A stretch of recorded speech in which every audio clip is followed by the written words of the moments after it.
Hi guys, good evening. Happy Sunday to you all. Hope you had a nice, long, restful weekend and you're ready for the new week. I know I'm not, but I will be. And welcome back once again to the EdWord, for I am your host, Eddie, where in tonight's video, I will be discussing what I thought of the latest and very, very good episode of The Walking Dead. Now, when I say the latest episode, I'm not referring to the one that dropped earlier tonight. I am actually referring to the one that is dropping next week. I know it can be a bit confusing, but I'm going to keep specifying that in case somebody listens to or hears something that they don't want to hear till a week or so later, because I obviously discuss big spoilers here. So with that being said, your spoiler warning is issued. If you're not caught up on Walking Dead, you don't want to keep watching or listening to this video. So back to it. This was great. It was interesting. It was exciting in a different sense because the last two episodes were very action-packed and exciting and exhilarating. But this episode was just as exciting, but for different reasons. We had some excellent dialogue-driven scenes between really interesting characters, some of whom are starting to develop a lot more layers to their personality, both good and bad. You know, we saw a whole much softer, nicer side of Mercer. We learned his name was Michael. I was so happy to see him and Princess together. I was hoping they'd get together when earlier this season he chose her to be his companion for the evening, to escort him to the ball dance thing that where that former soldier Tyler Curtis took Max hostage. Or was it Stephanie? But it was that episode.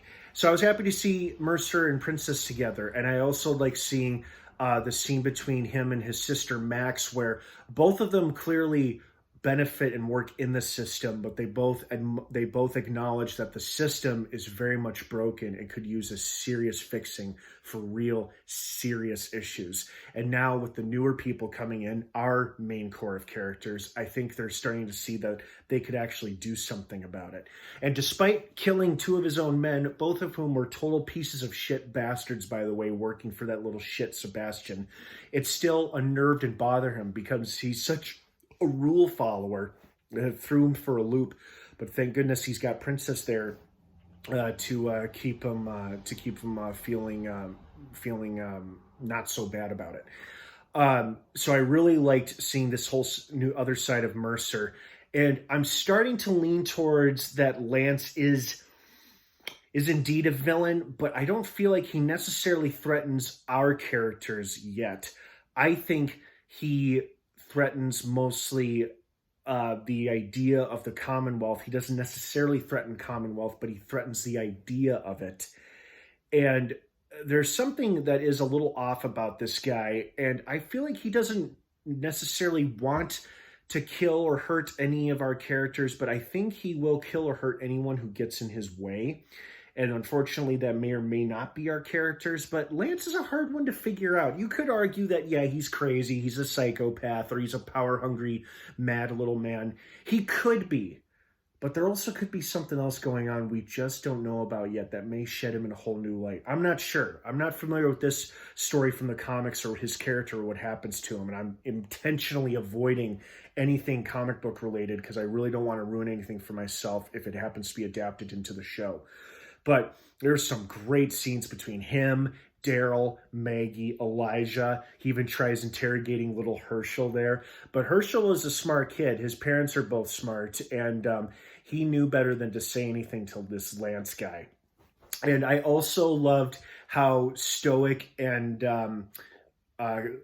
composed both Aaron and Gabriel were in the face of his questioning too, because he clearly suspects something was off at the site of that slaughter where his former CIA operative guy was pushed to death and eaten by walkers, and they lost a whole ton of other men. And I also love how Daryl knows his friends so well. He could tell that they were lying but said nothing to Lance about it because he knows something else happened here. So I liked that. That was good. Like I said, so many great dialogue-driven character moments. And then Eugene, Rosita, and Angel. No, not Angel. Connie and Kelly. Connie and Kelly And Eugene and Rosita all having that scene together was also pretty cool. Just so many great character-driven scenes. And it's funny because it really kept the show moving. There was some excitement where Aaron, Daryl, and Gabriel take out that small walker herd. That was pretty cool and exciting. But the rest of the episode moved along really well at this tense but well-paced balance, and it just worked so well. So I want to say it was as good as the past 2 episodes, and it was just as exciting, but exciting for different other reasons on another level. And I also liked how they figured out who took their weapons, so now they know it wasn't Negan's people. I mean, they don't even know Negan or any of the people they suspect of taking their weapons, but I think they know they killed their men. And they found Leah, and now he wants to offer her a job. What kind of job and for what? We shall see. You know, it dawned on me that the next weekend is the final mid-season finale for this show ever, because after next week's show, we will still have 8 more episodes to go, and then that's it for The Walking Dead. Well, not for the franchise, but for the main show here. And it's hard to believe, coming close to the end of an era, but wow, what a hell of an era it's been, am I right? Great episode, really liked it. I hope you guys liked it too. What did you think of it? I'd love to hear your thoughts and feelings on it. Thank you so much for watching. Have an awesome rest of your night. The Walking Dead drops new episodes every Sunday on AMC and a week early on AMC Plus. Have a good one, everyone. And of course, until next time, may the Force be with you.